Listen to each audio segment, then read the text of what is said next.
ഞാൻ ചില കാര്യങ്ങൾ പറഞ്ഞ സമയത്ത് ഞാൻ എൻ്റെ സഹപ്രവർത്തകരിൽ നിന്ന് ചില ആളുകളിൽ നിന്ന് ഞെട്ടിക്കുന്ന അനുഭവങ്ങളാണ് കഴിഞ്ഞ ദിവസങ്ങളിലുണ്ടായത്. ഞാൻ ഒറ്റിക്കൊടുത്തവൻ, ബലിദാനികളെ മറന്നവൻ, ഞാൻ ബലിദാനികളെ മറന്നവനാണെന്ന് പറഞ്ഞ് സംഘത്തിൻ്റെ സ്വയംസേവകരോട്, ഇത് കണ്ടുകൊണ്ടിരിക്കുന്ന സ്വയംസേവകരോട് എനിക്ക് ചോദിക്കാനുള്ളത്, ചരിത്രത്തിലെവിടെയെങ്കിലും ഒരു ബലിദാനിയുടെ ഫോട്ടോ വെച്ച്, സ്ഥാനാർത്ഥിയുടെ ഫോട്ടോ കൂടി വെച്ച് വോട്ട് തേടുന്ന നിലയിലേക്ക് എന്നു മുതലാണ് ഈ സംഘടന തരംതാണു പോയത്? പാലക്കാട്ട് ഉപതെരഞ്ഞെടുപ്പിൽ ബലിദാനിയായ ശ്രീനിവാസന്റെ ഫോട്ടോ വെച്ച് വോട്ട് തേടുന്ന അവസ്ഥയിലേക്ക് എന്നാണ് ഈ സംഘടന തരംതാണു പോയത് എന്ന ചോദ്യം നിങ്ങൾ ഉന്നയിക്കണം. ആ സംഘടന ഇന്നും തുടരുന്ന, അതിനെ അന്ധമായി വിശ്വസിച്ച് പിന്തുടരുന്ന സാധാരണക്കാരായ മനുഷ്യരുണ്ട്.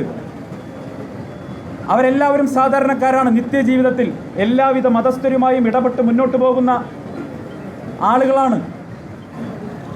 പക്ഷേ അവർ തെറ്റിദ്ധരിപ്പിക്കപ്പെട്ടിരിക്കുന്നു ബലിദാനികളുടെ പേര് പറഞ്ഞുകൊണ്ട്.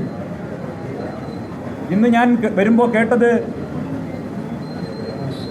ബഹുമാനപ്പെട്ട പ്രതിപക്ഷ നേതാവിനെതിരെയും KPCC പ്രസിഡന്റിനെതിരെയും BJPയുടെ സംസ്ഥാന പ്രസിഡന്റ് ഏതോ ബാന്ധവമൊക്കെ ആരോപിച്ചിട്ടുണ്ടെന്നുള്ളതാണ്. ഞാൻ പാലക്കാട്ടെ സ്വയംസേവകരോട് പറയാൻ ആഗ്രഹിക്കുകയാണ്, BJP പ്രവർത്തകരോട് പറയാൻ ആഗ്രഹിക്കുകയാണ്, ബലിദാനികളുടെ ഫോട്ടോ വെച്ച് എന്നെ ഇക്കഴിഞ്ഞ ദിവസങ്ങളിൽ നിങ്ങൾ വേട്ടയാടി, സാമൂഹ്യ മാധ്യമങ്ങൾ വേട്ട. ഞാനിത് പറയാൻ ആഗ്രഹിച്ച ആളെയല്ല. പക്ഷേ ശ്രീനിവാസൻ വധക്കേസിൽ എങ്ങനെയാണ് 17 പ്രതികൾക്ക് ജാമ്യം കിട്ടാനുള്ള സാഹചര്യം ഉണ്ടായത് എന്ന് സംബന്ധിച്ച് BJP നേതൃത്വം മറുപടി പറഞ്ഞിട്ട് വേണം ബലിദാനികളുടെ ഫോട്ടോ വെച്ച് വോട്ട് തേടാൻ. 17 പ്രതികൾക്ക് ജാമ്യം കിട്ടിയിരിക്കുന്നു. UAPA ചുമത്തിയ കേസിൽ 17 പ്രതികൾക്ക് ശ്രീനിവാസൻ വധക്കേസിൽ എങ്ങനെ ജാമ്യം കിട്ടി? പ്രതികൾക്ക് വേണ്ടി സുപ്രീം കോടതി സീനിയർ കൗൺസിൽ ഹാജരായപ്പോൾ പ്രോസിക്യൂഷന് വേണ്ടി കേരളത്തിലെ, ഞാൻ അദ്ദേഹത്തെ ചെറുതാക്കി കാണിക്കുകയല്ല, സുപ്രീം കോടതി സീനിയർ കൗൺസിൽ ഒരു കേസിൽ ഹാജരായി കഴിഞ്ഞാൽ അത് എത്രമാത്രം കോടതിയിൽ സ്വാധീനം ഉണ്ടാക്കുമെന്ന്, അല്ലെങ്കിൽ ആ കേസിൽ സ്വാധീനം ഉണ്ടാക്കുമെന്ന് നിയമവിദഗ്ധരായിട്ടുള്ള ആളുകൾ ഇവിടെ ഉണ്ട്, അവർക്കറിയാം. ശ്രീനിവാസൻ വധക്കേസ് കൈകാര്യം ചെയ്യുന്ന സമയത്ത് എന്തുകൊണ്ട് സുപ്രീം കോടതി കൗൺസിൽ പ്രതികൾക്ക് വേണ്ടി ഹാജരായപ്പോൾ മറുപക്ഷത്ത് പ്രോസിക്യൂഷന് വേണ്ടി BJPയിൽ എത്രയോ കേന്ദ്ര നേതാക്കന്മാർ സുപ്രീം കോടതി പ്രാക്ടീസ് ചെയ്യുന്നുണ്ടല്ലോ, എന്തേ ഒരാൾ പോലും ബലിദാനിയായ ശ്രീനിവാസിന് വേണ്ടി ഹാജരായില്ല? എങ്ങനെ 17 UAPA ചുമത്തിയ കേസ് നിങ്ങൾ ആലോചിക്കണം.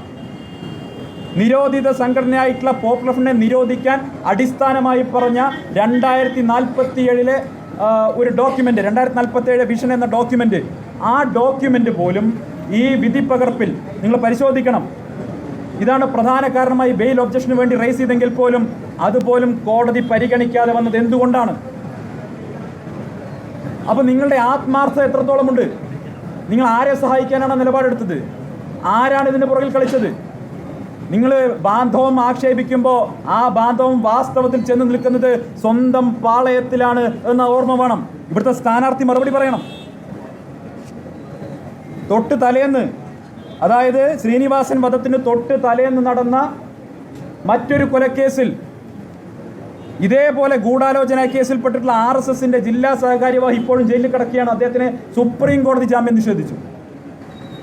ബലിദാനികളെ ഒറ്റിക്കൊടുത്തവനെന്ന് എനിക്ക് നേരെ സാമൂഹ്യ മാധ്യമങ്ങളിൽ പോസ്റ്റിട്ട സ്വയംസേവകർ എന്നോടല്ല ആ ചോദ്യം ചോദിക്കേണ്ട. ഒറ്റുകാരൻ നിങ്ങളുടെ കൂട്ടത്തിലാണുള്ളത്. ആ വിധിപ്പകർപ്പെടുത്തൊന്ന് വായിച്ചു നോക്കും. ഞാൻ ഇത്രയും ദിവസം എവിടെയും പറഞ്ഞിട്ടില്ല, സംഘടനയ്ക്കുള്ളിൽ മാത്രമേ പറഞ്ഞിട്ടുള്ളൂ. ശ്രീനിവാസൻ വധം നടക്കുന്നതിൻ്റെ തലേ ദിവസം ഇവിടെ കൊലപാതകം നടന്ന സമയത്ത് ഏറ്റവും അധികം സുരക്ഷാ ഭീഷണി ഉണ്ടായിരുന്ന ആളാരാണെന്ന് എല്ലാവർക്കും അറിയാം. കേരളത്തിൽ 2 നേതാക്കന്മാരുടെ പേര് പറഞ്ഞാണ് വധഭീഷണി മുടക്കിയത്. അതിലൊന്ന് ഞാനായിരുന്നു. പക്ഷേ ആ കൊലപാതകം നടന്ന ഉടൻ BJP ഓഫീസിൽ നിന്ന് മറ്റ് പ്രധാനപ്പെട്ട നേതാക്കന്മാർക്ക് മുഴുവൻ മാറി നിൽക്കാനുള്ള സന്ദേശം വന്നപ്പോൾ അന്ന് എൻ്റെ വീട്ടിൽ വിഷുദിവസമുള്ള എനിക്ക് മാത്രം അവരാ സന്ദേശം തന്നില്ല. കൊല്ലുകയാണെങ്കിൽ സന്ദീപിനെ കൊന്നോട്ടെ എന്ന് കരുതിയിട്ടായിരുന്നോ? എൻ്റെ ഭാഗ്യം കൊണ്ടാണ് ഞാൻ രക്ഷപ്പെട്ടത്.